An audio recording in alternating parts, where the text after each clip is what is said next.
or, okay, thank you. James Hugh, to be followed by Archie Rouse. Thank you, City Council members, and thank you for listening to us. As the pastor said, what we're attempting to do is to build some affordable housing. We were fortunate enough to acquire some property at a very nominal fee from Rochester General Hospital, and we are trying very diligently to partner with builders to build affordable housing there at 1270 Norton Street. The only problem is, our biggest problem is, as the pastor said, we're getting killed with fines. It seems like the person that measures how high the grass is waiting around the corner with a spyglass and a yardstick to measure, and if we're a quarter of an inch over, we wind up getting a fine. What we're asking is for the city council, we come with hand in hand. We're asking for mercy, we're asking for pity, we're asking for a moratorium on the fine. We understand that the purpose of the law with regards to the upkeep of the property is so that things don't become blighted in the city. And we're doing everything within our power to ensure that the property is kept in good accord. But we're an old church, and we don't have young people there, and we've contracted with people to do the grass, but they don't seem to always get out there. So it's going to cost us, it seems like, almost as much to take care of the property as by paying the fines as it did for us to acquire the property from RGH. And as people have talked here, housing seems to be the #1 topic here tonight. And we're looking to enhance the city, enhance the neighborhood, enhance the area. But we need the city to work with us. And as I say, if we could just get a moratorium, some relief from the fines for at least another 6 months. Thank you. Archie Rouse, followed by Maggie Kane. As Brother Hughes was saying, we have acquired this property, 1258 and 1264 Norton Street, about 100 yards north to Rochester General Hospital. It appears that we are being inspected on a daily basis. We are not trying to avoid our responsibilities with this property. The buildings are boarded up, they're slated for demolition. But we're not trying, as I said, we're not trying to avoid our responsibilities. If we could just avoid these fines, if we could just ask the city to let us know when something is wrong, and we will move to correct the problem. We don't want our buildings, we don't want drug users or anybody else in the buildings. We don't want anybody to be hurt in one of the buildings. We don't want a fire.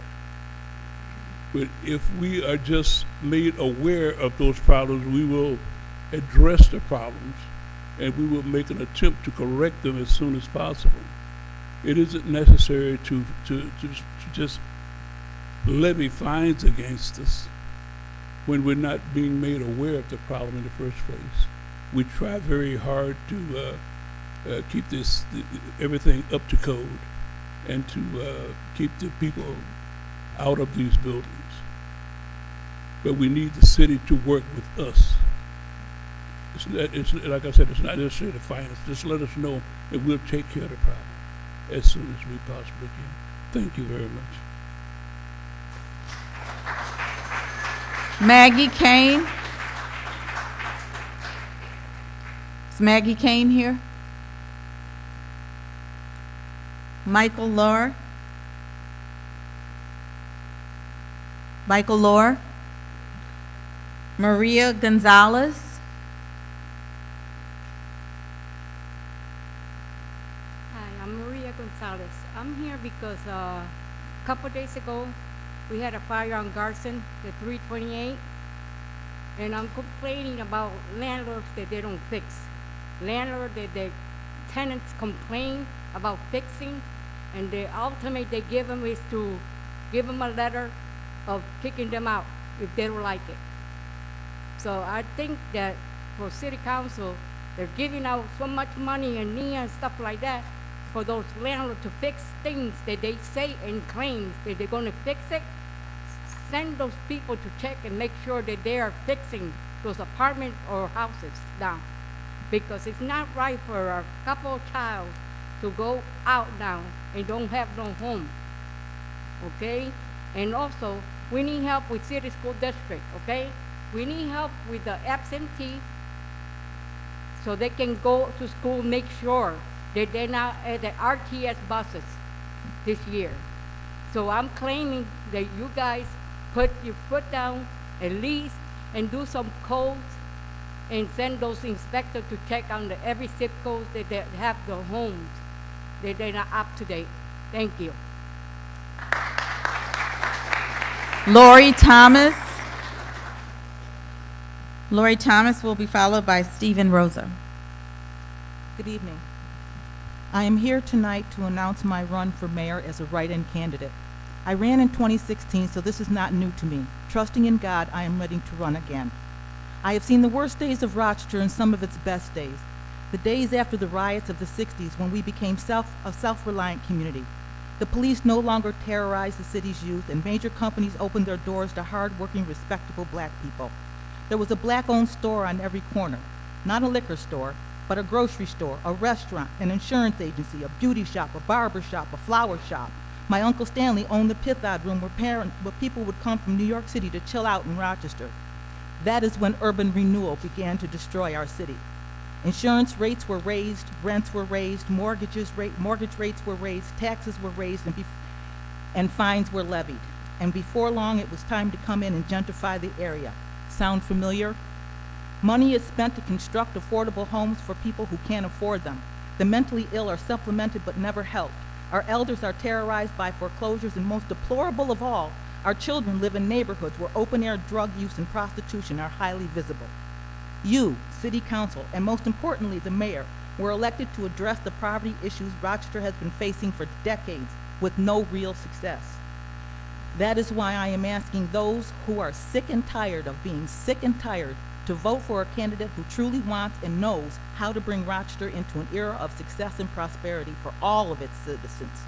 My name is Lori Thomas, and I am asking Rochester citizens to write in my name, Lori Thomas, to elect me as your mayor. Elect those who are willing to effect positive change in Rochester. Create a body of public servants to replace those who call us customers when we, the people, pay their salaries with our tax dollars. Now is the time for all good people to come to the aid of their city by writing my name, Lori Thomas, in for your next mayor. Thank you. Stephen Rosa.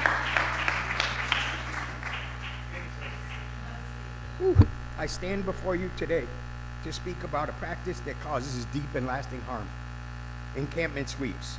Too often these sweeps are presented as solutions to homelessness by city officials, but in reality they inflict trauma on people who are already among our most vulnerable in our communities. When an encampment is swept, people lose more than tents and sleeping bags. They lose medicine they depend on, identification, and documents that connect them to services, jobs, and housing opportunities. They lose photographs, journals, and keepsakes, the last reminders of loved ones, the proof of their lives. The trauma doesn't stop with material loss. Each sweep is a violent reminder that stability is out of reach, and society would rather erase them than support them. People who already carry the weight of trauma, survivors of abuse, poverty, and illness, are re-traumatized every time they are displaced. It worsens mental health struggles, fuels despair, and pushes people further into shadows where outreach workers and health providers can't find them. And make no mistakes, sweeps do not end homelessness. They just push it to another neighborhood. We must be honest about what sweeps are. They are not solutions. They are acts of displacement. They deepen instability. Instead of investing in destruction, we should be investing in housing mental health care, addiction recovery service, and an outreach that meets people where they are with compassion and respect. Excuse me. Every person deserves dignity. Every person deserves safety. Every person deserves a chance to be heard and healed and rebuild. Ending encampment suites is not about ignoring the crisis of homelessness. It's about facing it with humanity. Let us move forward with solutions rooted in compassion, not punishment. Thank you.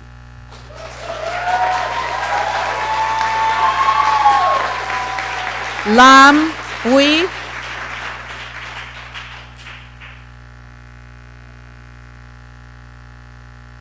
Hello, council members. This is a little tall for me. Hello, council members. My name is Lam Bui. I work for the House of Mercy as a street outreach coordinator. I'm here today to speak about the real and lasting impact of encampment sweeps, the impacts it has on our unhoused neighbors. When the city conducts sweeps, it disrupts fragile and essential processes of helping people get housed. Service providers often lose contacts with individuals at the very moment they're ready to seek treatment, the very moment they're ready to move into their new house, the very moment that they're ready to just go into shelter. These are deeply personal turning points. These are thresholds that take time, trust, and resources to reach. Disrupting this process sets people back, sometimes permanently. How often here have we heard of folks who are chronically homeless? How did they even get there? This is why it's critical that those affected by displacement are included in planning and decision making. These aren't just policies. They're actions that directly affect human lives, people trying to rebuild and reinvest in their communities. Unfortunately, the current approach mirrors the one that we see in places like Washington, D.C., sweeping unhoused people out of public view instead of focusing on real solutions. It's a strategy of out of sight, out of mind, and it's not sustainable. Sure, neighbors are given temporary relief from the ugliness of Rochester, but with the rising in housing costs and homelessness and food hunger, where will we be this time next year? Will we be talking about stopping the sweeps again, except in greater numbers of people being displaced? We need a shift from reactionary responses to proactive, compassionate action. I urge the council to strengthen pathways that allow service providers to intervene before displacement happens. The next speaker has some wonderful solutions. Thank you very much. Paige Casey. Paige Casey will be followed by Mickey DePerna. Good evening, council members. My name is Paige Casey, and I'm a proud resident of the City of Rochester, and I work closely with the unhoused individuals in our community. I'm here today to speak against the continued use of encampment sweeps, which do far more harm than good, and to urge you all to reconsider how we approach homelessness in our community. Every time a sweep is conducted, we lose progress. We lose contact with our clients, many of whom are already navigating a system stacked against them. Most do not have cell phones or consistent ways of communication. The window of time before someone is displaced is often too far or too short to coordinate care or safety. Sweeps do not end homelessness. They simply move it around. They create the illusion of action, while in reality they disrupt lives, inflict trauma, and sever vital support systems. People lose medication, identification, valuable possessions, and it's nearly impossible to replace without support, and crucial when we try to refer them to services. For someone living on the streets, a sweep is not an inconvenience, it's a traumatic event. It can set them back weeks, months, or even years. I have called the mayor's office, the president of city council, 311, and spoke with RPD, none of which who are able to provide me with a definition of these so-called closures. From what I have seen, these are not closures, they are sweeps, and the people living there are impacted the same. The result, displacement, disconnection, and trauma. Instead of continuing this cycle that has been proven ineffective, we urge the city to invest in solutions that actually address homelessness, where services available like outreach teams, housing navigators, mental health providers, and mutual aid groups must be present when these things are happening. Conducting a sweep without coordinating outreach on site is not only ineffective, it's inhumane. We are the ones who have built relationships with our unhoused community. They trust us, and when faced with a sweep, these are the services that should be there. We have an abundance of community. We're out of time. Thank you. Mickey DePerna.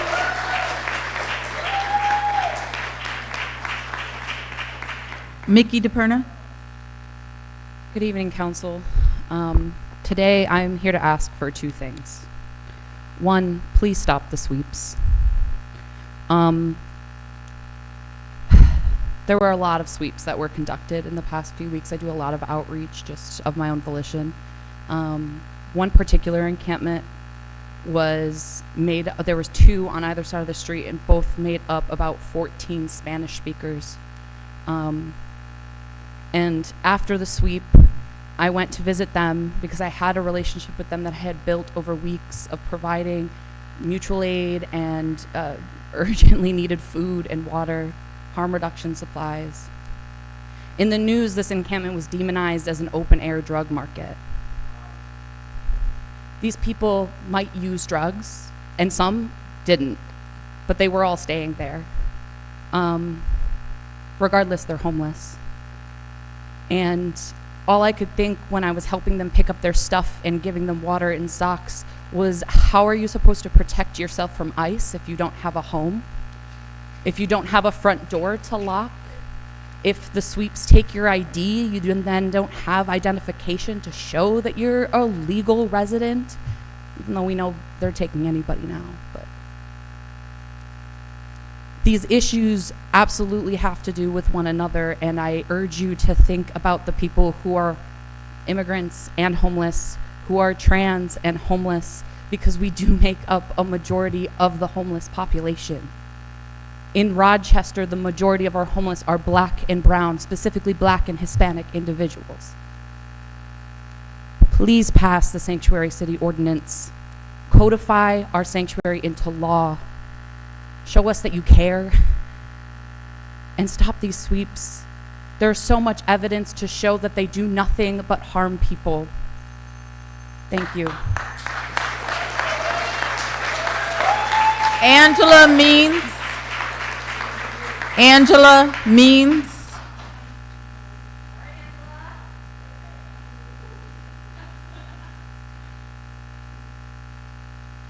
Yes, I'm Angela Mines. I've been prior to homeless. These sweeps are doing nothing but causing more of a problem.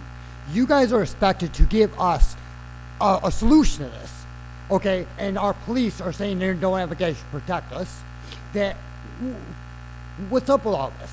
We are holding you guys responsible, and we expect change and to stop these sweeps. And we also have a buddy system in the homeless community with the people that are doing drugs.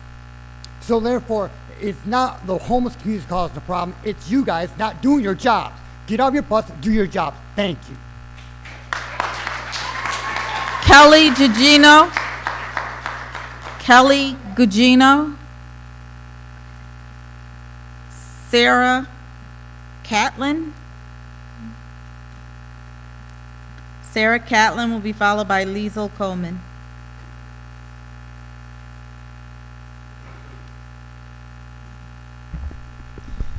Hi, my name is Sarah Catlin, and I'm here to. Sorry, my name is Sarah Catlin. I'm here to speak to demand the stop of homeless sweeps, and on my birthday because that's how important this is to me.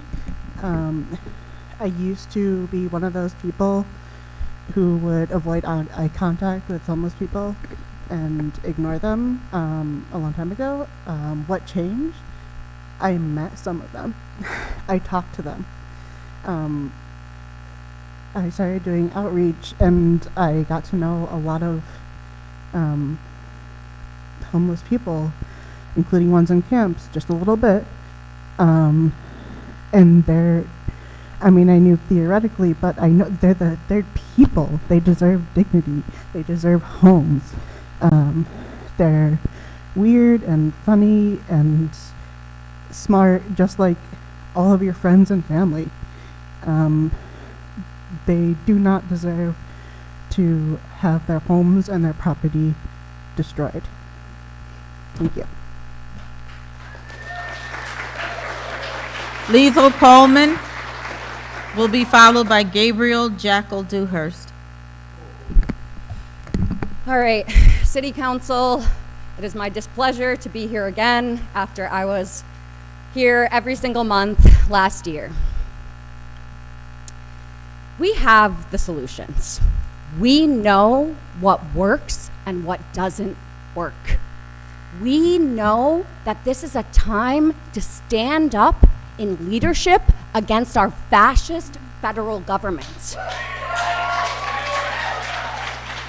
We are looking to you to protect our community, to say, fuck no, like the mayor of Boston. We are here, we're here again, because we're begging for the basic things that our community needs every single month. Homeless encampment sweeps kill.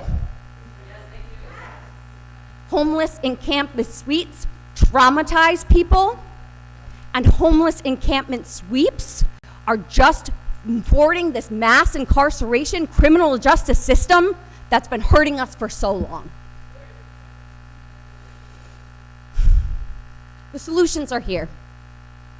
We can commit to things like Peace Village on a greater scale with more money and more funding. We could have sanctioned encampments in every district in the city for people to go and meet their outreach workers and be in a safe community with people. The city could provide security. The city could provide cleanup. But instead, the mayor's administration tosses people away like they're garbage. Everything that we've heard about the not sweeps has been a lie. And where's our fucking stuff?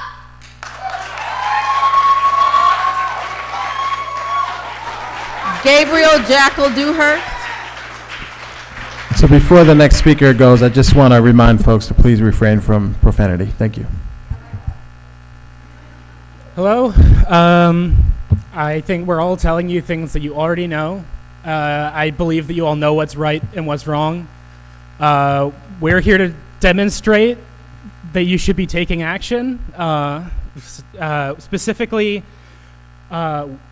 we do not need more policing. We do not need more funding to police. We do not need encampment sweeps. Other than the police, these do not help anyone. Nobody chooses to be homeless. Nobody chooses to become addicted to drugs. What we need is to make the sanctuary city that Rochester is more than just words. It needs to be policy. We need the sanctuary city ordinance, money, access to jobs, access to housing and education. Those will solve the problems that we're all here talking to you about, and you know this. And to anyone else here who wants to do more, check out Rochester DSA. I think we're the ones doing the real work, not them.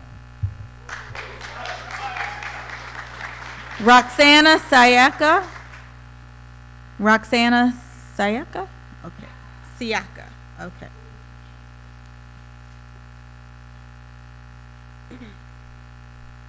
I'm Roxana, organizer for Worker Justice here in Rochester. Our mission is to pursue justice for those denied human rights with Today we stand in community, urging you, Rochester City Council, to pass introductory number 250 of Sanctuary City Ordinance. Our organization serves a uniquely vulnerable population. A large portion of our clients are both immigrants and victims of crime. Right here in Rochester, our team is currently working with well over a dozen victims of labor trafficking. Maintaining trusting partnerships with law enforcement is important to our team's ability to effectively seek justice on behalf of the courageous people who come forward to seek justice despite fears related to their immigration status. Any instance of local police collusion with ICE undermines the trust we have sought to build with law enforcement partners, because if immigrants are afraid of the police, they will not come forward either as victims or as crime witnesses, allowing the perpetrators to continue their abuse and their exploitation. The City of Rochester's lack of legally binding sanctuary is impeding meaningful actions to justice for victims and undermining safety for our community. The second part, because it feels more relevant to what people are talking about.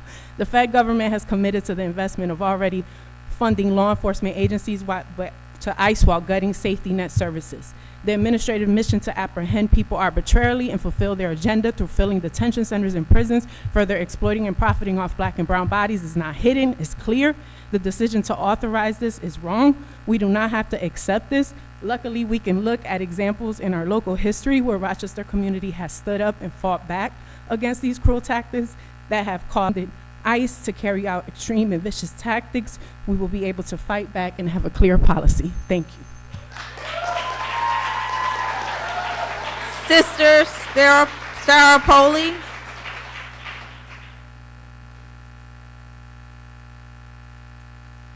Good evening.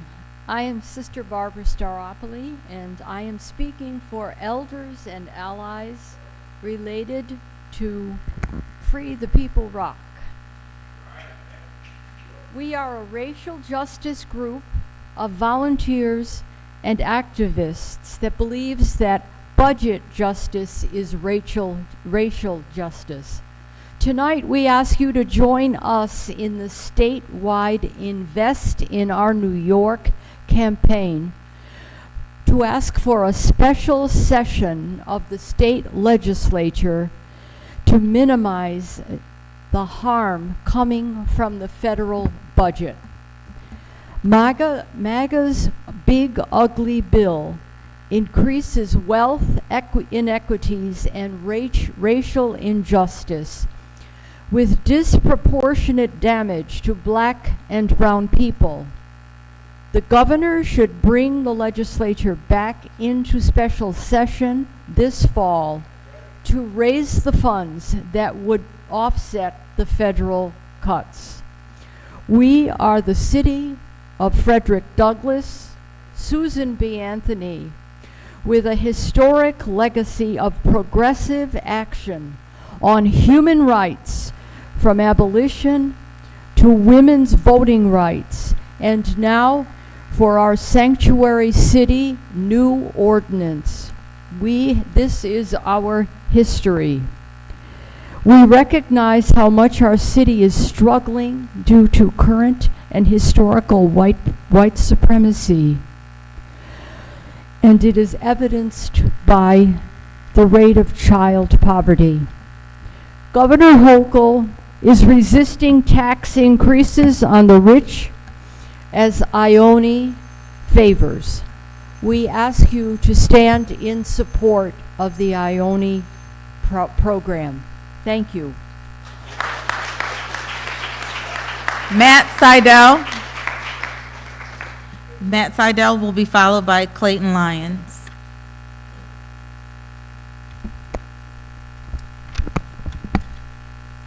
I want to talk about the encampment sweeps, and unfortunately, that means talking about Mayor Evans.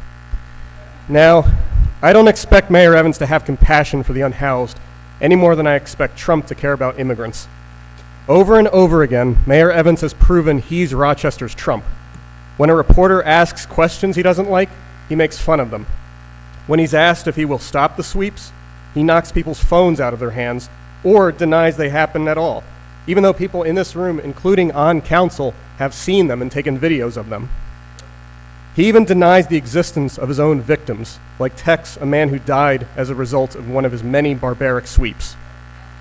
Research and the city's own experience have shown that sweeps do not solve homelessness, and certainly don't help anyone.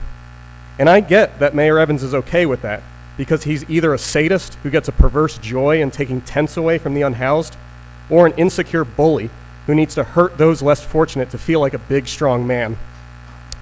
Sweeps have only been effective at cutting off people who need aid from the healthcare workers who provide it, many of whom are in this room.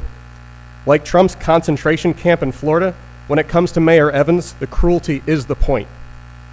Some of you on council have spoken out against the sick pleasure he takes in abusing people, and then grinning on TV about it, as he did during the mayoral debate. But to those of you who haven't spoken out, and especially those who supported him in this past election, I can only appeal to your humanity, since our mayor has none when it comes to those he sees as less than him, which is all of Rochester. You are in a position to help people suffering every day. Please don't ignore this. Please stand up to him. Please do something. And since I feel like I've been too subtle, I just want to say to those of you who were offended by one of the previous speaker's profanity, I hope you're just as offended by a mayor who just clearly hates the people of Rochester. Thank you. Clayton Lyons. Clayton Lyons will be followed by Grace Helton. Good evening. I'm here to push for your support for a few key issues and your opposition to a few other items on the proposed council agenda. So one, I support the passage of protections for the rights of homeless and unhoused people. This includes blocking any proposed camping bans that make their way to your chamber and putting an immediate end to the practice of encampment sweeps. Now two, unsurprisingly, I support the passage of stronger sanctuary city protections, item 250, which continuously is held in committee. Now three, I support the passage of the Reentry Assistance Resolution brought forward by Councilmember Martin, which advocates for supporting families and individuals affected by incarceration as they reenter society. Right, so those are three in favor. Now two, I urge you to vote against include item 323, the purchase of an armored vehicle for RPD for $390,000. So folks, that's on the agenda, just so you know. Also, item 325, providing another $2 million plus to RPD for salaries and overtime and more, as well as over $1 million plus to RIT to do criminal statistics, quote unquote. All of these things are on the agenda for tomorrow. I remind everyone the annual budget is already $115 million for RPD, not including these raises and new expensive military equipment. Now, finally, the rest of my comments, I want to reference Citizen Action's current plan to address AMI as what is being used to determine housing support. As folks know, AMI, dictated by HUD, is $97,000 when the actual median income in Rochester is around $47,000. Now, this chamber in 2018 passed legislation trying to reckon with that when they created new categories, including low income, very low income, moderate income, and after that, going forward, housing support was given to 80% of AMI and less. However, that's still up to $70,000 for a family of three. That's a lot of money still for folks to be making to be considered affordable housing. In this time of homelessness increasing by double-digit rates, you really need to go in there and look at who's getting housing support, because based on those metrics alone, it is not the majority of Rochesterians who make less than $47,000 a year. You did it in 2018. Go back and take a look again now. Thank you very much. Grace Helton.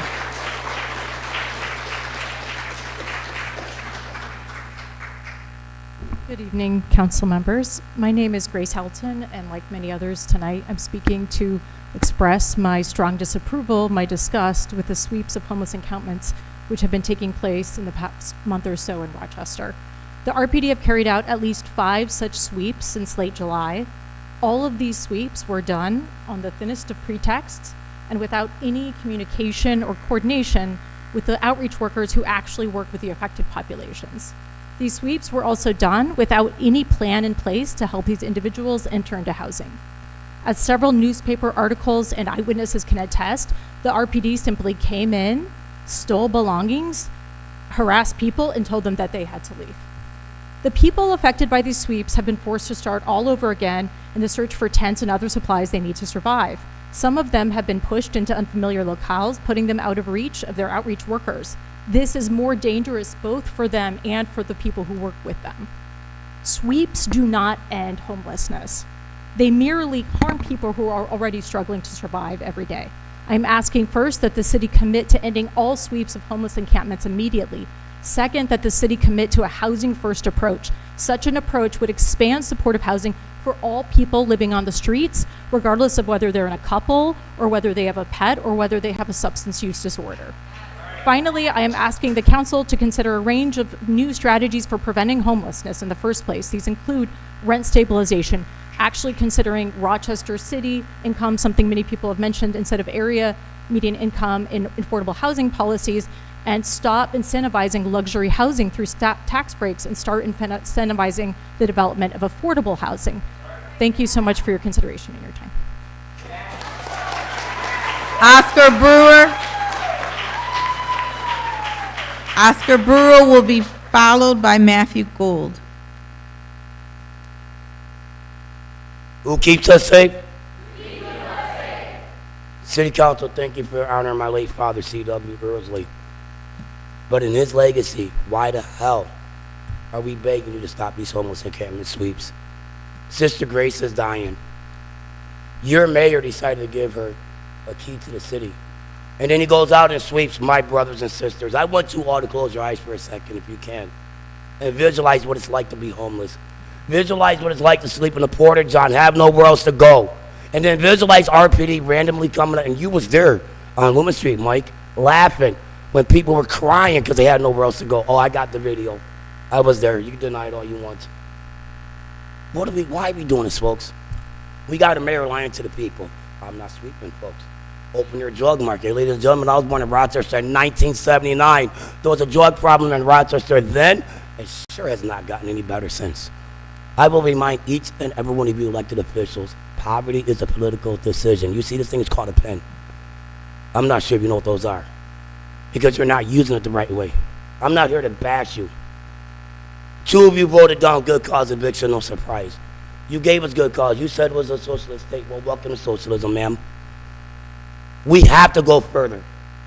Rochester's number 3 in the nation for childhood poverty.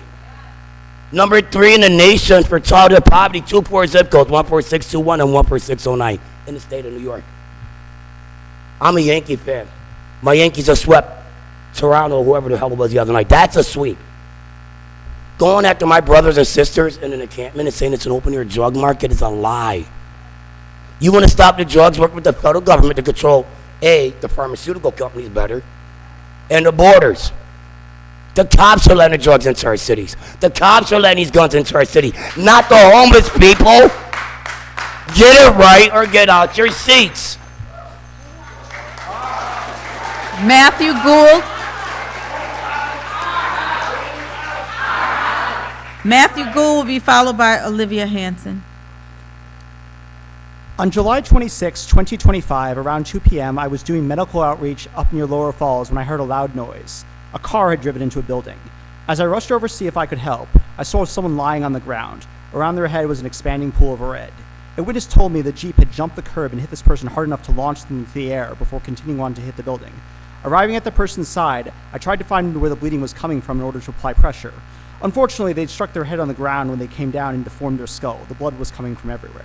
Despite the efforts of fire and EMS and later Strong, this person ultimately died of their wounds. I tell you this story because this person was hit on Lake Ave. An analysis of the National Highway Transport Safety Agency's data for the last 5 years found Lake Ave to be the deadliest road in New York. In just the past 5 years, 11 people have died in crashes and countless more have been injured. Passengers, drivers, cyclists, pedestrians, and motorcyclists. Lake Ave is a 7-mile-long stroad going through a densely populated area, a 3 or 4 lane straightaway along its entire length. We have decades of urban planning and traffic analysis to know that this is a recipe for a death trap. And everyone who's spent any time in this area or listened to an emergency scanner knows it. So what is to be done? The way to make such a road less deadly is passive traffic calming measures. Replace all the lights at major intersections with roundabouts. Remove and narrow lanes, add chicanes, bends to the road. Place offset speed tables or segmented speed tables which permit emergency vehicles to proceed without slowing, but slow down regular traffic. These are just a few of the possible measures. Some of them are cheap and some of them are expensive, but they are necessary. This should have been done years ago, but I suspect that the area's impoverished status meant that no one cared enough to do anything. Regardless, if you were not aware of this before, you are now. If this action is not taken, then the next death will leave blood on the hands of the city and city council.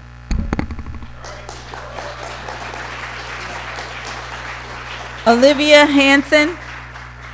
Olivia Hanson. Good evening, Council. I'm here with Rochester Grants Past Resistance to protest the sweeps of the homeless encampments. I hope you heard us yelling out there, but if you didn't, we are in here now. Councilmember Martin, thank you for standing with us. And to the rest of you, these sweeps are cruel and unnecessary, and every sweep that you allow is blood on your hands because these sweeps kill people. Shame on you for every chance you have to make this change and to save lives that you do not take. Shame on you for every opportunity you do not create. Every life you do not save is a death on your hands. You are public servants, you are elected officials, we are the public who elected you to serve us.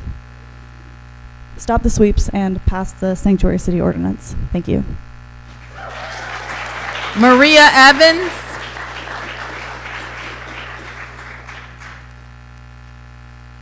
My name is Maria Jacqueline Evans. I'm clearly white, but my mother is not. She's from northern Brazil. My whole adult life, I've worried about her. Worried her accent and her brown skin might make her the target of harassment by police, even in the small town in Vermont where everybody knows her. But I always hoped that she was oblivious to the risk, and she's so tough and stoic, it was hard to tell. It's not hard to tell now. She's scared. Despite having a U.S. passport for 15 years, my mother is terrified. We know documentation is not enough. ICE doesn't care if you have paperwork. There have been multiple cases of people with green cards being deported. She knows that under this administration, the point is to grab anyone. It's all about numbers, and mistakes will be erased and forgotten. Trump started by scapegoating and targeting people without documentation because he counted on the assent of the just follow the law people who don't understand the process for immigrating and asking for asylum in the US. We see the administration doesn't care about doing it the right way because ICE is targeting people going to their immigration hearings. As I see it, the point is to eventually be able to discard and openly remove the rights of US citizens at will, and the other test case is the newest wave of criminalizing homelessness. They want there to be a level you can sink to where the government no longer has any responsibility to you, where you can be fed to for-profit prisons to help our tax money be siphoned to the wealthy. It is cheaper to take care of people than to imprison them. But investors make more money off of not solving homelessness than they ever would by housing people. It's all connected. Rochester needs to do everything it can to strengthen the Sanctuary City Ordinance. That's not going to end the fear of people in our city who feel the targets on their backs, but it will show them that they're not alone. This city won't abandon them. We all need to reject the normalization of government terror. Refusal to resist what's happening isn't caution, it's collaboration. Megan Lovely. Megan Lovely will be followed by Timothy Dunn. Good evening, council members, and thank you for the opportunity to address you tonight about the Sanctuary City Ordinance. 2 weeks ago, when my husband and I should have been at work, we were peering out of our window blinds, wondering if the ICE arrest happening around the corner from our house had progressed onto our street. My husband is a lawful permanent resident, yet even we are afraid that he will be swept up indiscriminately, as we have seen in recent ICE raids throughout our country and throughout our city. If we are afraid, I can only imagine the fear that our undocumented neighbors are experiencing. In my work as an artist and as an educator, I explore themes of home and belonging in the context of third places. Third places like coffee shops, libraries, and farmers markets provide an intersection of the newcomers with the old-timers, providing a critical space for welcome. A community member once told me a story about the first time she visited a farmer's market. She didn't have cash to pay for her tomatoes, and so a stranger paid for her. She now wants to pass it forward. Third places create the opportunity for generosity and communal care, yet when we are afraid to even step outside of our own homes, we lose access to those third places that are critical to the health of our community. The Sanctuary City Ordinance recognizes that it is not only immigrant communities who are losing connection to these third places, but our LGBTQIA+ communities and unhoused communities as well. Council, by codifying the Sanctuary City status into law, you will signal our commitment to be a city of welcome and refuge, living out the legacy of Rochester ancestors such as Frederick Douglass and Susan B. Anthony, not just in name, but in action. Please take the ordinance out of the committee and put it to a vote on Tuesday. Thank you. Timothy Dunn. Is Timothy Dunn? An excerpt from They Thought They Were Free, The Germans, 1933-45 by Milton Mayer. But then it was too late.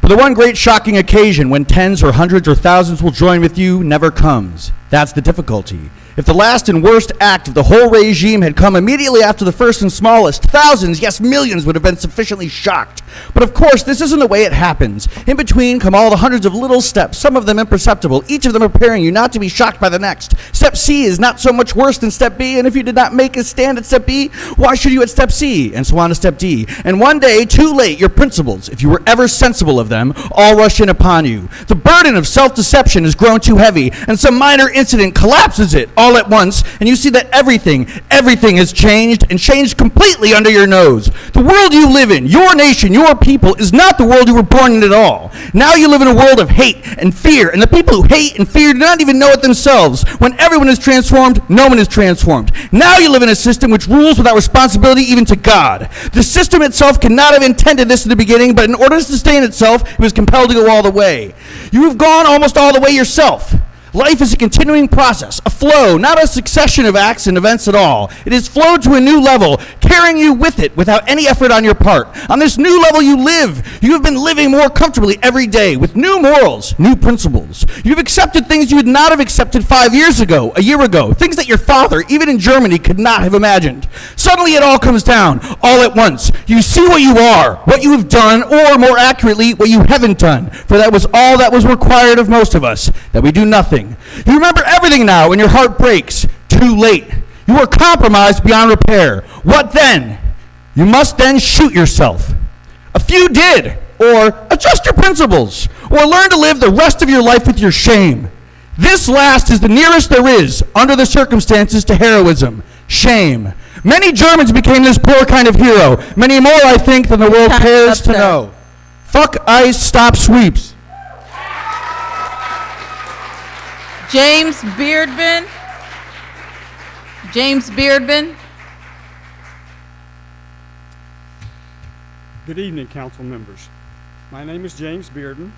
I have been a supporter of Rochester as a sanctuary city since the mid-1980s when the sanctuary movement started. I was proud when Rochester City Council passed a resolution declaring Rochester to be a city of sanctuaries. This city should always stand up to protect the most vulnerable amongst us. But testimony I've heard here tonight convinces me that we're failing to do that. The challenges we face today show us why the sanctuary commitment must be more than a resolution. That is why I urge you to bring the Sanctuary City Ordinance out of committee and to put it to full council vote. Codifying Rochester's sanctuary policies into law will ensure that our Equal Rights Amendment is honored and that our city's employees, programs, and resources are used to support our neighbors and not to aid in mass deportation, discrimination, and sweeps, and all of the things that others here have talked about. Now more than ever, our most marginalized residents, immigrants, women, transgender people, and other vulnerable groups need clear, proactive protection. So I ask you directly, can we count on you to make this legislation a priority? Thank you. Luis Burgos. Good evening. I'm here to ask for your support of residents in the northeast part of the city, Clinton Avenue, Joseph Avenue, who are suffering terribly because of the tremendous influx of drug addicts in our neighborhoods. Over the years, I've been a resident in this area for 42 years. Over the years, been involved in planning and implementation of plans and projects and services in the El Camino community, reforestation, the development of the Avenue Black Box Theater, and we never planned to become the haven for drug addicts and sex workers. For the first time 3 years ago, I discovered in a vacant lot across the street from my house a hypodermic needle. I was shocked when I saw it. Today, 3 years later, I come across hundreds and hundreds of needles every other day when I go to pick up litter. Across the street from the Avenue Black Box Theater, there's a vacant lot where we have a special project for youth. And on a daily basis, staff and volunteers have to go across the street and ask people to leave who are injecting themselves in full public view and clean up needles. We didn't ask for this. We're asking for your support to please support the quality of life in these neighborhoods and the safety. Thank you very much. Carlene Martinez. Carlene Martinez will be followed by Dante Quintana. Good evening. First, I would like to thank council members Stanley Martin and Kimberly Smith for introducing introductory number 250. That is what I'm here to speak in support of today. I believe that it's more important now than ever before that we codify these rights and protections for our immigrant and LGBTQ neighbors. There aren't words to express how it feels to watch the attacks on these vulnerable members of our community across the country. My family and I recently moved here from Florida in large part because of the hostile government there. We were looking for a safer place. I believe that we need to do everything we can to protect our community in these dangerous times, and I think that passing this legislation is a good faith step in that direction, and it will give community members more confidence in our government and our police force if we know that it's against the law for them to cooperate with ICE. I urge you to please prioritize passing this legislation. Thank you for listening. Dante Quintana. Dante Quintana. Persephone Namihira.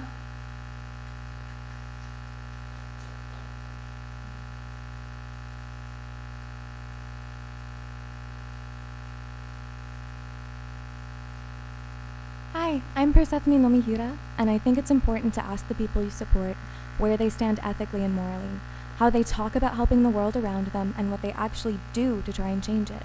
I hope that my elected officials also care about the people around them in the same way I do as a nurse. We should be focused on healing our community regardless of what they look like, who they love, how they love, what they worship, what they don't, where they're from, or what's in their pants. Once they are on my unit at the hospital, I know that I have sworn an oath to do everything in my power to make them feel safe and secure, while they grow strong enough to get back to living their lives. I take care of other people because I believe every human deserves respect, dignity, and protection. I have coworkers that have come to work in the United States to work towards that same goal. I see them being scared to leave the country because they aren't sure if they'll be let back in, when all they want to do is help people.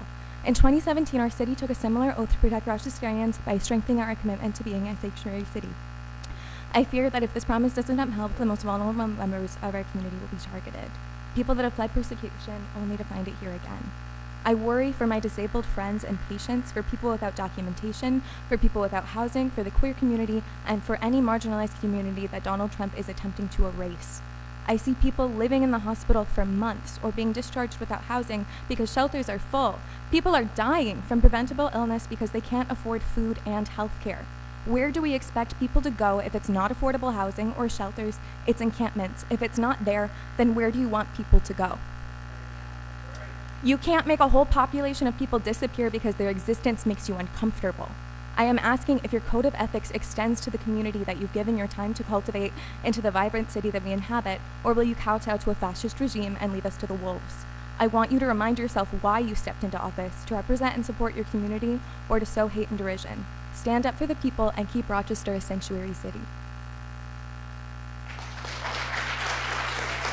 Barbara Dietz.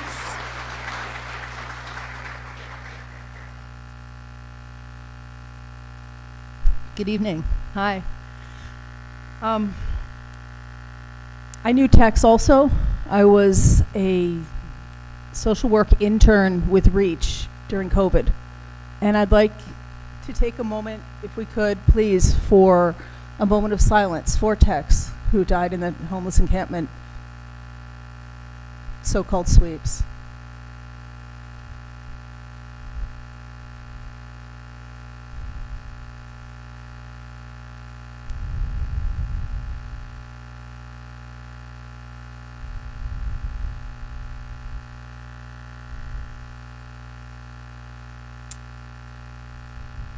Thank you, Tex, for being here.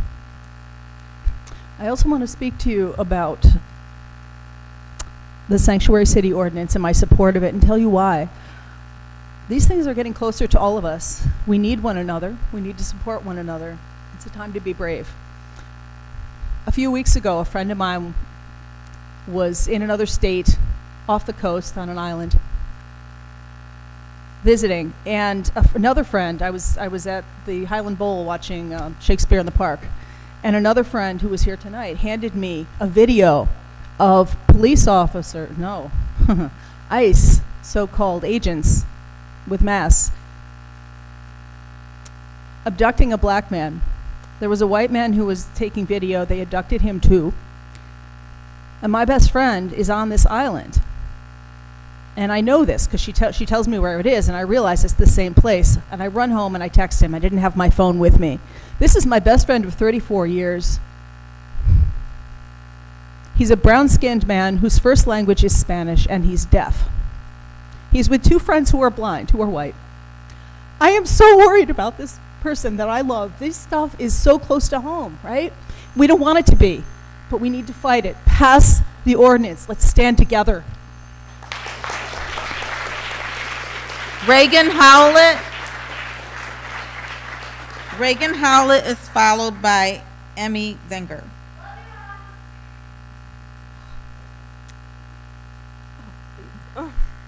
Good evening. I'm here tonight to show my support for the Sanctuary City Ordinance and for my unhoused neighbors and friends.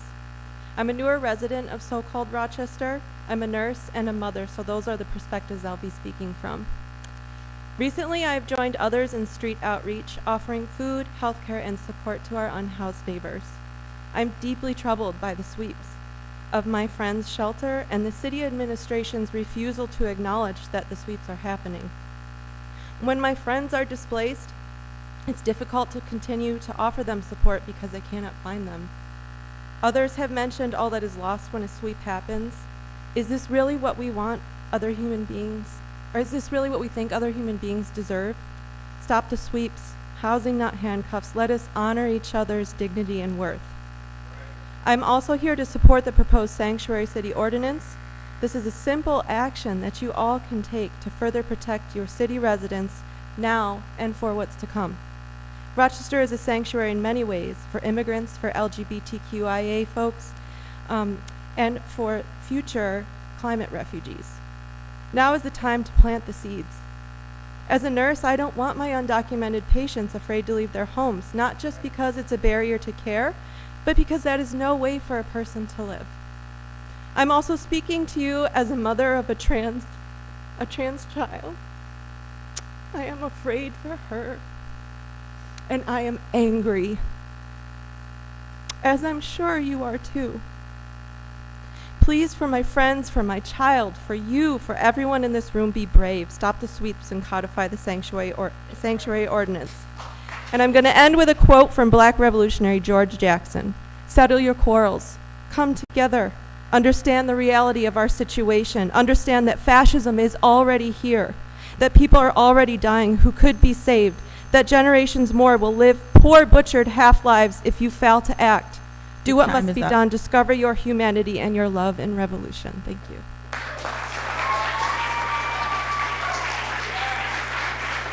Emmy Zenger.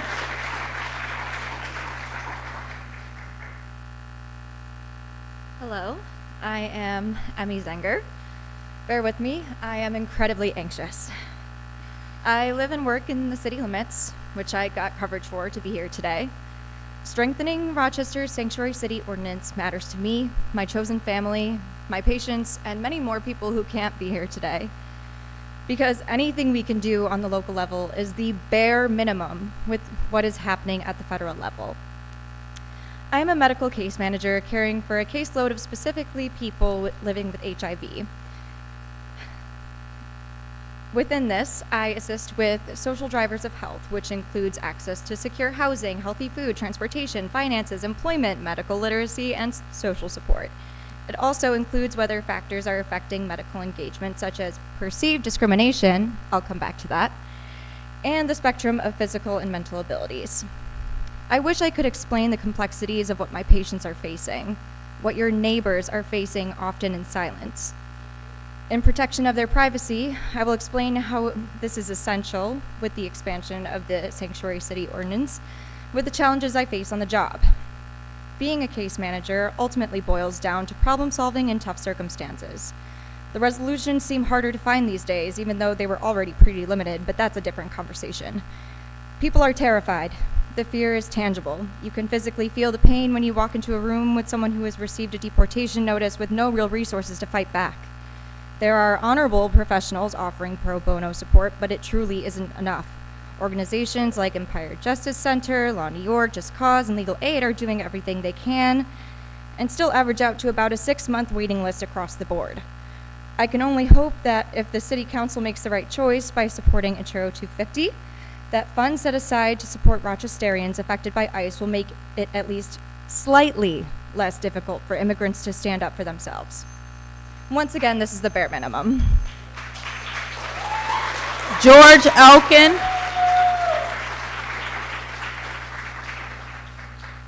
Hello, my name's George Elkind. I'm a staffer and member of Metro Justice, as well as a organizing member of the Graduate Labor Union at the University of Rochester.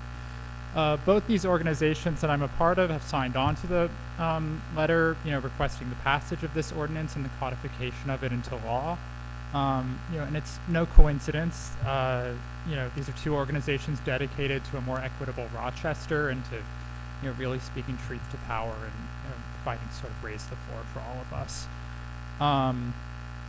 It was quite moving listening to so many of the speakers before me on both the sanctuary ordinance and the matter of the homeless sweeps, the encampment sweeps. No coincidence either that you could hardly speak to one issue without needing to speak to the other. They're grounded in, a demand to just offer our neighbors basic respect and dignity, a sense of security in the city they call home, for however long or short a time. But, anyone who wants to make a go of it here should clearly be able to. I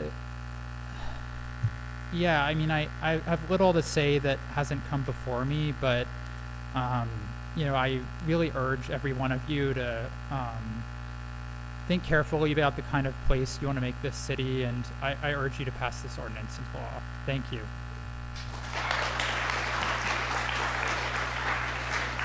Aaron Coate. Aaron Coate will be followed by Michaela Foz. Good evening. My name is Aaron Cote, and I am from the South District in Rochester. I wanted to speak with you to ask you to stop the sweeps as well as pass the city ordinance for the sanctuary city.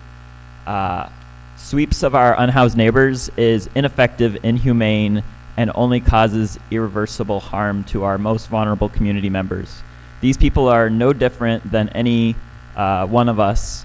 They have just had the unfortunate hardship of losing their homes, their jobs, and or support networks that they once had. And they have no one to turn to now, no friends, no family. Where should people turn when they don't have their support? They should be able to rely on turning to their city. And the city of Rochester is failing them, and it's failing all of us. I believe that you all here, our city council members, have the power to work together to make the change we need to support and protect our community. Please invest in real and effective solutions that can save lives. We need to provide resources to support our unhoused neighbors and get them into actual homes. Our community is suffering. What are you waiting for? And please pass the Sanctuary City Ordinance to protect our community. Expand protections to our most vulnerable communities, including LGBTQ plus community and our unhoused community. We need to protect our people from systematic and administrative violence and from this fascist regime that has been taking over our country and our cities. Thank you. Michaela Foz. Michaela Foz will be followed by Samantha Dinga. Hello, my name is Michaela Foss. I'm a social worker and a proud member of the LGBTQIA+ community. I'm here before you to respectfully demand that the City of Rochester's sanctuary policy is turned into an ordinance. In Section 63-1 of our city's municipal code, it is stated, quote, "The council hereby finds and declares that the city has the responsibility to act to assure that every individual within the city is afforded an equal opportunity to enjoy a full and productive life, and that failure to provide such an equal opportunity menaces the institutions and foundation of a free democratic state and threatens the peace, order, health, safety, and general welfare of the city and its inhabitants. I want you to sit with that. Menaces the institutions and foundation of a free democratic state. Threatens the peace, order, health, safety, and general welfare of the city and its inhabitants. Our trans youth are throwing themselves off buildings. Our LGBTQI+ youth that I've worked with have told me time and time again they do not feel protected. I know numerous individuals scared to leave their homes to get groceries, to go to school, and receive proper medical care in fear of being grabbed by ICE and RPD officers. In March, RPD made it clear that they do not respect our legislation in its current form. Under the guise of an improperly placed emergency request, 12 RPD units assisted ICE in detaining 8 individuals and arresting 2. An investigation concluded that the officers were either not trained or even familiar with Rochester's sanctuary city policy. The very people tasked with protecting us are colluding with the forces menacing us and will continue to do so at the urging of higher governments if we do not take action now. Thank you. Samantha Dinga. Samantha Dinga will be followed by Quinn Rodriguez. My name is Sam Dinga, and I'm here to urge you to use your positions of power to protect your most vulnerable constituents, our unhoused and immigrant neighbors. We need to stop the sweeps of the homeless encampments that have been documented as happening all across the city. During these sweeps, people's shelter, cherished items, medications, and important legal documents have been thrown away. How are people expected to achieve long-term physical, emotional, and social stability like this? We need to offer low and no barrier access to shelters, especially for the LGBT community who lost our access to low barrier shelters with the closure of the Last Reach shelter. Rochester needs to codify and follow through with our sanctuary city policy as well. There are daily ICE raids making our adults scared to go to work, our children scared to go to school, and our families unsure that there's a safe future for them in Rochester. A study was done in 2020 showing that Rochester has over 8,000 abandoned homes just sitting there. Imagine if we put our funding towards using them as a low-cost public housing and low-barrier shelter. Instead, right now we have a Rochester where we are putting our funds towards raising RPD's budget to cover their continuous misconduct suits. All of these issues are connected. None of us are safe until we're all safe. As always, free Palestine. Stop the sweeps and make Rochester a real sanctuary city. Thank you. Quinn Rodriguez.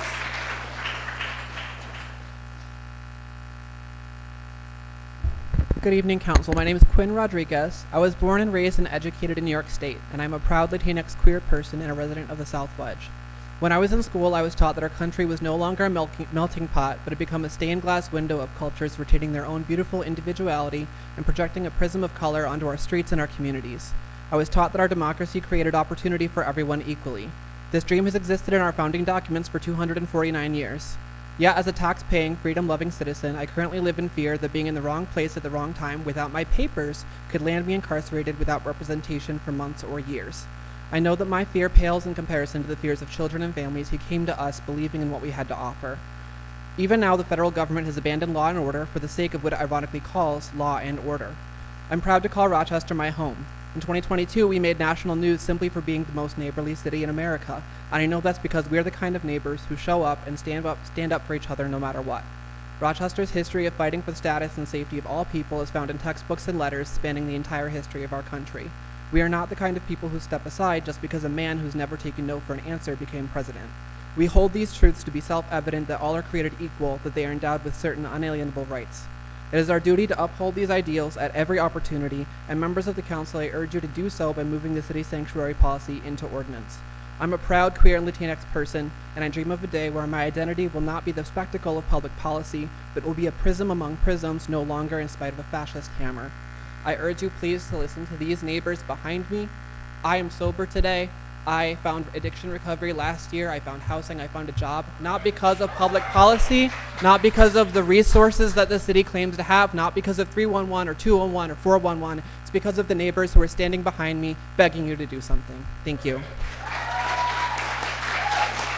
Jaleel Montequim.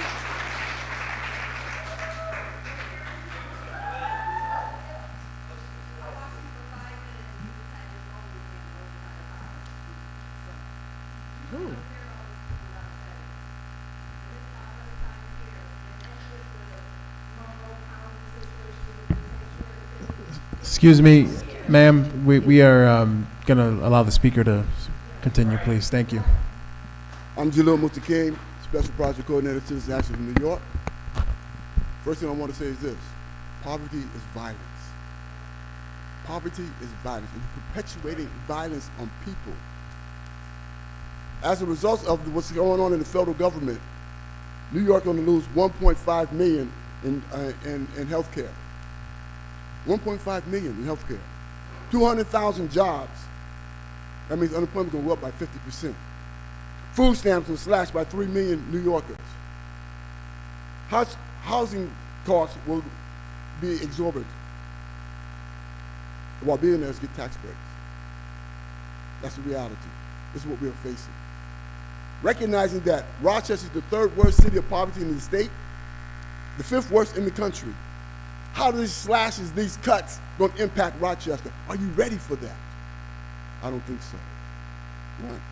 We are demanding from you, right? And we have the right to do so, since we pay your bills, right? From our tax dollars, right?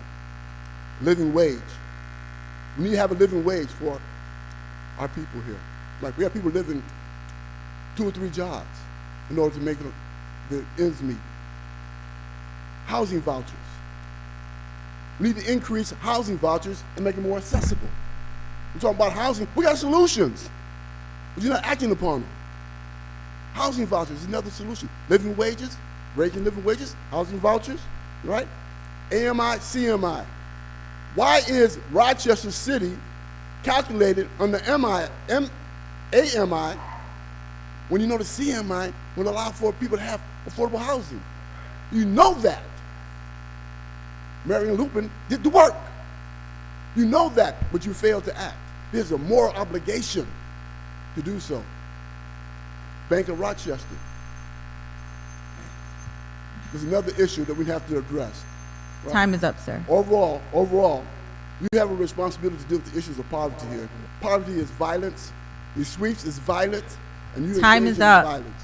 Our next speaker is Monique Acoff.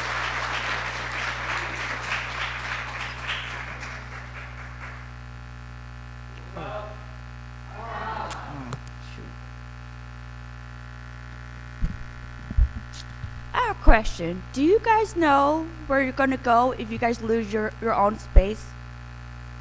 What if, say, if you guys lose your job? Do you know where you're gonna sleep at the next day? I didn't know where I was going. Loomis was it was a better spot than a shelter. Because why? I had my dog. Very great, you know? Yeah, encampments are great if you don't know where you're finna go. I didn't even have a job, and I still don't have a job today, and I still don't know what I'm gonna do. I might get kicked out of my place. I don't know. Where am I gonna go next? Who knows? Because why? Sweeps. Having police come to my space and tell me I have to move? Why? Where am I gonna go? Last time I checked, well, at least where I was from, if I'm out of sight, I'm not getting messed with. Pretty much it. I gotta go back. Mr. King. Is there a Mr. King here? Mr. King. Okay. Antonio Chiarenza.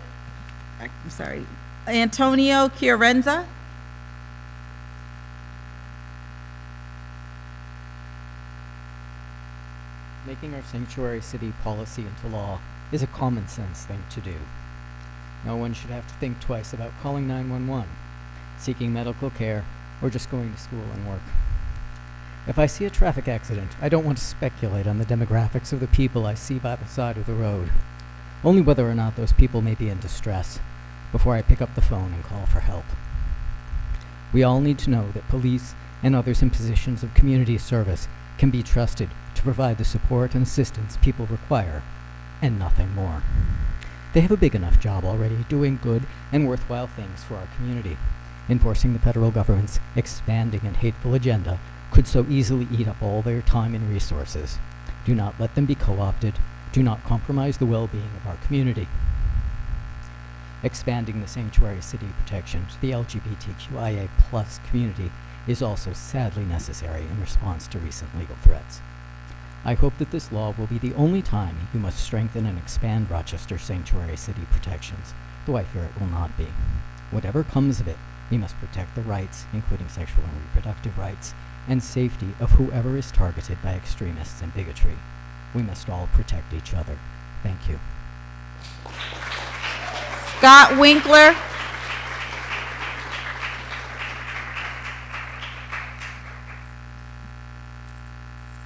Good evening, Council. My name is Scott Winkler. I belong to Heart and Soul Community Church, 1185 North Clinton Avenue in Rochester, New York. And I'm here to talk about the needle problem that we're having. And I'm going to read a comment that was left on Facebook for our church. And this is the kind of things that we deal with the needle situation. The only solution the Heart and Soul Church wants is for us to stop providing harm reduction in tents. Harm reduction happens to be the needles that are all over our yard that we pick up every day. Okay? We offered them the same tools that we use to clean up our community, many of the same tools that have been used for decades, and they turned us down and told us not to come on our property. That is an out-and-out lie. We never told them to not come on our property. We need their help in cleaning up them needles. All right, I can't do it on my own. I've been doing it on my own for 5 years now, and it's just getting to be too much. The last thing, I'm going to have to redact a little bit because of the language, and that is that I'm so sick of effing churches acting like they give us a shit about the people. They only care about the people they're picking and choosing. This is the agency, RAW, that gives the needles to the addicts that throw them all over the community. Our community is hurting. Our community doesn't have anybody to get their back. Nobody watches over them. I've talked to people in the community and they're tired. And it's to the point now where we're asking for help. We're asking for you to come up with some kind of solution to help us as a church. We feed the homeless twice a week on Mondays and Thursdays. All right? The same people that they say we pick and choose are the same people they pick and choose. They're identically the same people. The only difference is our mission's a little different. So thank you for your time, and God bless you all. Levette Copeland. Good evening. My name is Leverett Copeland. I came to speak on the effects that the drug encampments are having on my community. Picture students walking on their way to the bus stop to pursue their education, having to walk past drug usage, uncapped needles, people in the streets just laying there, passed out. These same students can't even go outside after school because there's feces and needles in their backyard. They hear of organizations who give out the needles in tents, but they notice that when addicts resembled them, there was a zero tolerance attitude. No organizations, no tents. Recently, though, the addicts are different and not familiar. They're outsiders. With the outsiders came a new relaxed attitude and outside organizations wanting to help. That's hypocritical. My neighborhood, my community, my youth are screaming for equity and accountability. We have the same rights as the parts of the city, no matter what our ethnic or racial composition is. We desire kid-safe zones for our children where there's no needles or open drug usage. Excuse me, please stop disrupting. Thank you. These encampments encourage drug sales, drug usage, prostitution, and trauma. Because I've been in there, legally been in there, constantly, every day. Never seen none of it. We have our own problems. We don't need other communities dropping off their problems to our neighborhood.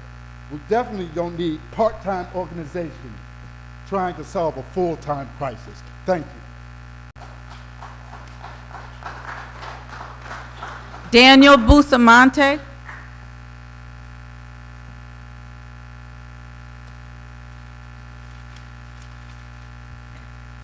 Hello. Citizen Action. I'm here to speak on changing the way that poverty is calculated from area median income to city median income. Right now, the way that low-income housing is calculated is through area median income. This includes areas like Pittsford, which is throwing off the whole average, and it's leading to rents that can be as much as like $1,600 for low-income housing, right? And if that were changed through a city ordinance to city median income, that would cut this in potentially in half, so maybe like $800 a month for rent. Now, there's been a lot of talk here about homelessness in the city. One way we could stop homelessness in the city is to give people access to housing. And this is one way to do that. An easy way that you could do with a simple city ordinance to change AMI to CMI and give a wider population of people who make less money, who are living hand to mouth, more of a chance to have housing, have access to housing. So, and we should really expand the housing voucher program as well, but I'm not talking about that tonight. So, thank you for listening to me. Stop the homeless encampment sweeps. That does nothing to solve the issue. Thank you. Sam Low Temple.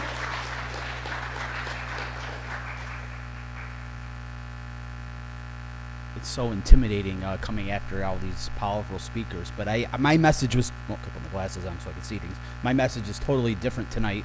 My message is I want to say that this summer, as we unpack it, you guys have provided a lot of funding this year for downtown activities. You have can't read and look up at the same time, 17 activities that downtown that I took part of. You had the Summer in the Square, youth outreach. You guys extended the summer opportunities, jobs, stipends, engaged youth in skill building and financial awareness. This is a product of what you guys did this summer, and I thank you for that. I noticed that in my neighborhoods. I'm noticing I have a young kid. He's like, oh, I got to be over there for some swimming at our local art center. And I'm like, oh, that's really cool. And that's like, what you guys provided.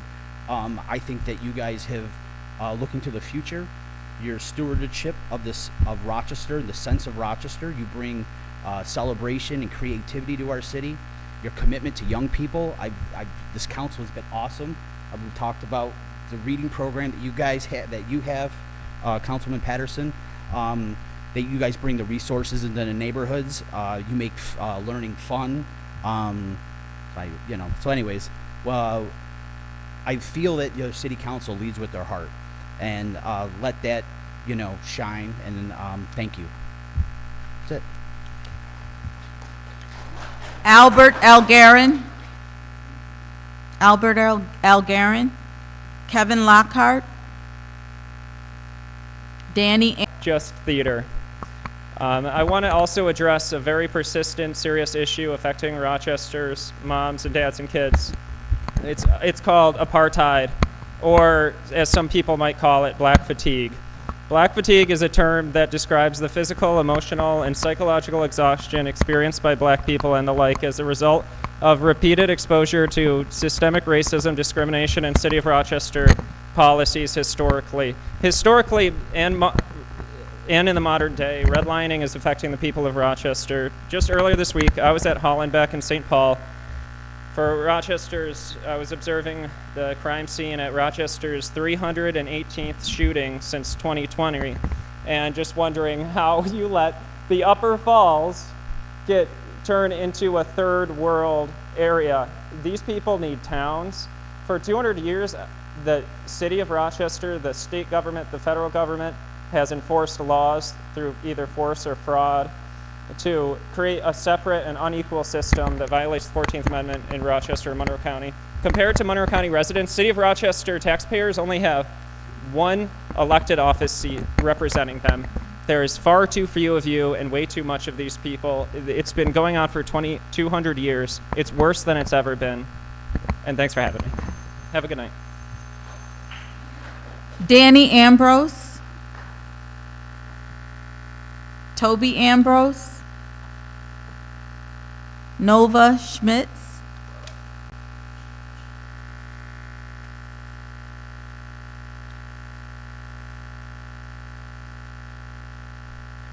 Good evening, council members. Thank you for letting us speak today. I am speaking today on the sanctuary city ordinance. I'm transgender. I'm also white, heterosexual, gainfully employed, an adult, and I'm scared to death that the federal government is going to take my rights away. I'm even more scared that those less fortunate than myself will have those rights taken away even more quickly than myself. I have come to Rochester from Japan, having lived as an expat in Japan for 25 years, and I found community in Rochester for possibly the first time in my life. I found my identity. I found a lot of solace in the church. I was baptized as a woman at Southwedge Mission, and one of the reasons I did that is because in one of the first sermons I attended that church, the pastor compared the persecution of the transgender community to the persecution of Jesus' disciples. And as a Christian, I want to just express my hope that if there are any fellow Christians on this council, that you think, what would Jesus do? And I strongly believe that Jesus would support passing this ordinance. Thank you. Carolyn Warpaw.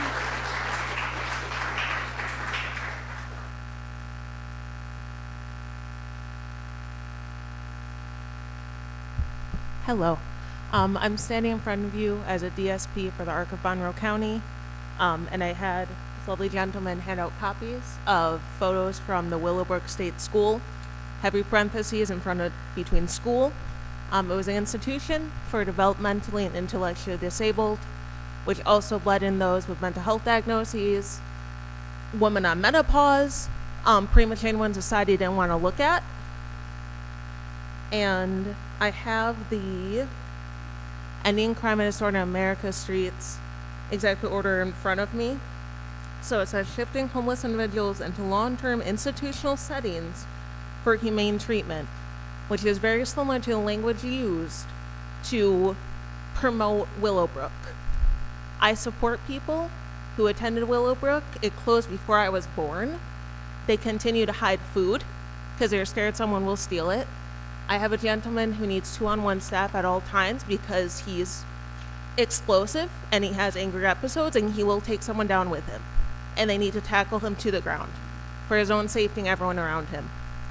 So we've been here before as a society. We have locked people away that we don't want to look at. And those people are still struggling with the trauma from those experiences. It did not fix them. They continue to exist and they continue to have to live with the things that as a society we did to them. I wasn't there to advocate then. I wasn't even thought of. I'm here to advocate now. And I know that I do believe this population is safe. I do enough advocacy has happened that they are safe. I can't say that for homeless people. I can't say that for trans people. I can't say that for women. If we have done this before, we will do it again. So I want to remind everyone, and if people in this room don't know what Willowbrook is, I'm using that because it was in New York City. It's the closest example we have. And as far as I understand, it's the one that kind of broke loose of what these institutions really were. So I handed this out, I see, 1 second, as a reminder of history, so we don't forget where we've been, so we don't continue to do the same thing. They did not work. They disappeared people, so we didn't have to look at them. Your time is up. Mary Rutaglino. Mary Rutaglino.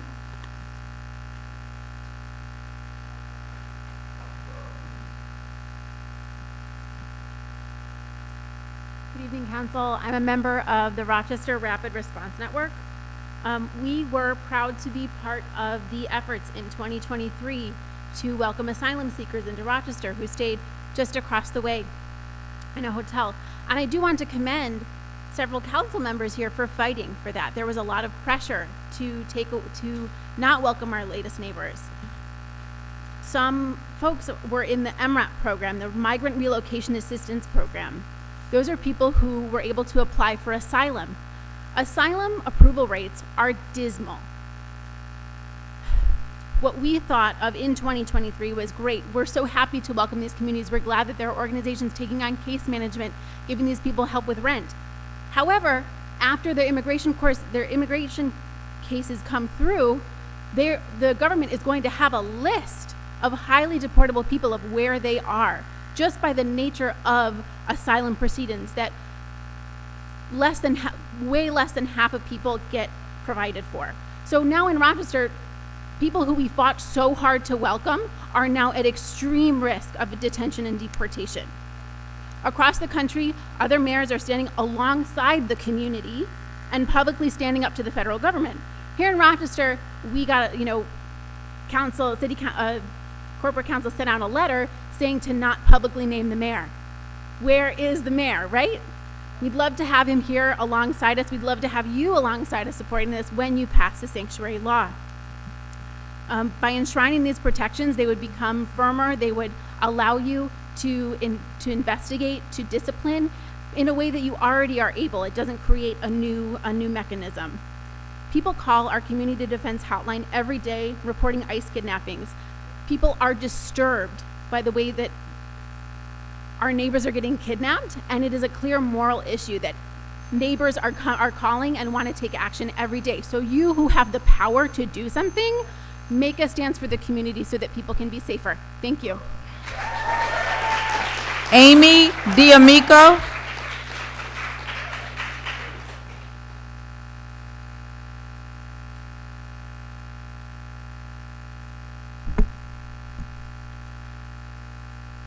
When I was 20, I was addicted to heroin. There was no needle exchange where I lived, and my liver will forever be impacted because I was exposed to hepatitis C through a shared needle I used in desperation. I knew the girl I shared it with had hepatitis C, yet driven by choiceless addiction, I shared it anyway. I cleaned it with peroxide, which is not an effective solution to shared needles, but harm reduction didn't exist yet, so I didn't know. I walked home in the early morning when the fog was still coming off the ground. I saw a blue heron fishing in the gorge. I stopped and watched, captivated by its gorgeous, strange beauty. I had a very tiny moment when I was free. I was that disgusting drug addict who soon also was briefly homeless that a couple of the people who spoke here tonight are so appalled by the evidence of being among you. I could try and engage and say trash cans cure trash, that if you want less evidence of drug use, create an overdose prevention center like you do with beer and the neighborhood bar.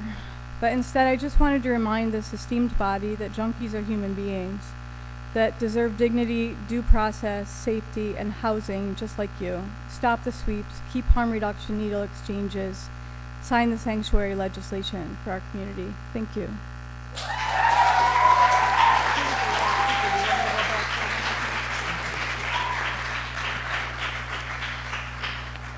Aileen Dupree, Maggie Kane, Michael Lohr, Kelly Gugino,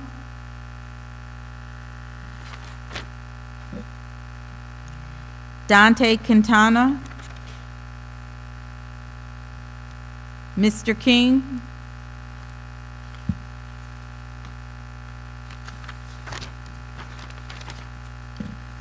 Albert Elgarin, Danny Ambrose, and Toby Ambrose.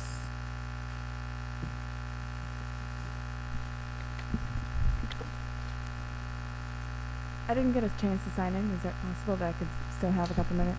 No, we can't do that. I'm sorry about that. So we have reached the end of our Speak to Council session tonight. I would like to thank you all for attending and providing us with information. And the next regular council meeting will be on Tuesday, August 26th at 6 p.m. here in these chambers. Have a good night.